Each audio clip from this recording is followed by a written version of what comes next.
আকাশেতে নাই সূর্য কি করিব তারা যে নারীর স্বামী নাই রে দিনে অন্ধহারা অমর স্বামী ভোর চলে না তোমার স্মরণে যেতে যেতে নদী নাই রে কি করিব তারূপে যে নারীর স্বামী নাই রে দিনে অন্ধহারা অমর স্বামী ভোর চলে না তোমার স্মরণে আকাশেতে নাই সূর্য কি করিব তারা যে নারীর স্বামী নাই রে দিনে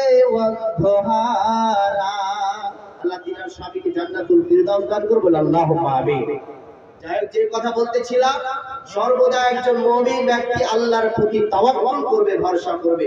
কথা বলতেছিলাম কিনা, যে কথা হলো নবীজিকে এবং আবু বকরকে অ্যাটেনশন করেছে, আজকে মারতে হবে, প্ল্যান করে নিয়েছে বেঈমানের দলেরা, কাফেরদের দলেরা। এমন সবাই আসসালামু আলাইকুম। মুয়াফির রহমান মুজিবুলের মধ্যে পৌঁছে যাচ্ছে। যারা রাস্তাঘাটে জাম করে আছেন, রাস্তাগুলো খালি করে দেন। যারা রাস্তাগুলো জাম করে আছেন, মোটর সাইকেল বা টোটো গাড়িগুলো সরিয়ে নেন। যারা রাস্তাঘাটের মধ্যে গাড়ি ঘোড়া রেখেছে, গাড়িগুলো সরিয়ে নেন, এক্ষুনি চলে আসছে। আসসালামু আলাইকুম। আর ভলান্টিয়ারদের উদ্দেশ্যে বলছি, তোমরা রাস্তাগুলো ক্লিয়ার করো।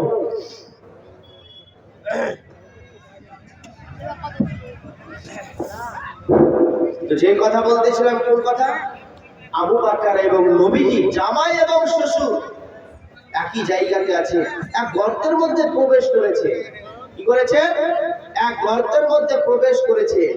এমন সময় আল্লাহর নবী, হয়তো আবু বকর রাদিয়াল্লাহু তাআলা আনহু, দুইজন মিলে, নবীজি এবং আবু বকর। আবু বকর ভয় পাচ্ছেন, যাতে করে আপনার কিনা, যাতে করে কি হয়ে যায়, কাফেরের দলেরা যদি আমাকে ডেকে ফেলে তাহলে আজকে হয়তো মারবে। আবু বকর ভীতু সন্তুষ্ট হয়ে যাচ্ছে, ভয় পাচ্ছে। আল্লাহ নবী বলছেন, আবু বকর শোনো। আল্লাহ নবী বললেন, আবু বকর রে, লা তাহজান ইন্নাল্লাহ মা'ানা। আবু বকর, তুমি ভয় পেও না। কাফেরের দলেরা, বেঈমানের দলেরা রাস্তাতে যেতে যেতে এদিক যাচ্ছে ওদিক যাচ্ছে, যেতে যেতে যেন কাফের বেঈমানের দলেরা যদি নিচে এরকম করে একবার তাকিয়ে দেখে, সঙ্গে সঙ্গে আপনার কিনা, তিনি আপনার কিনা তাদেরকে দেখে ফেলবেন। কিন্তু তাদের ভয় আছে।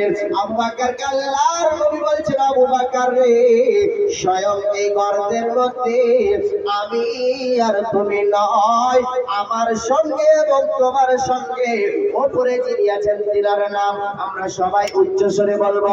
সবাই পৃথিবীর যদিও আপনি আমি যদি অন্ধকার আপনার রূপে আপনার কিনা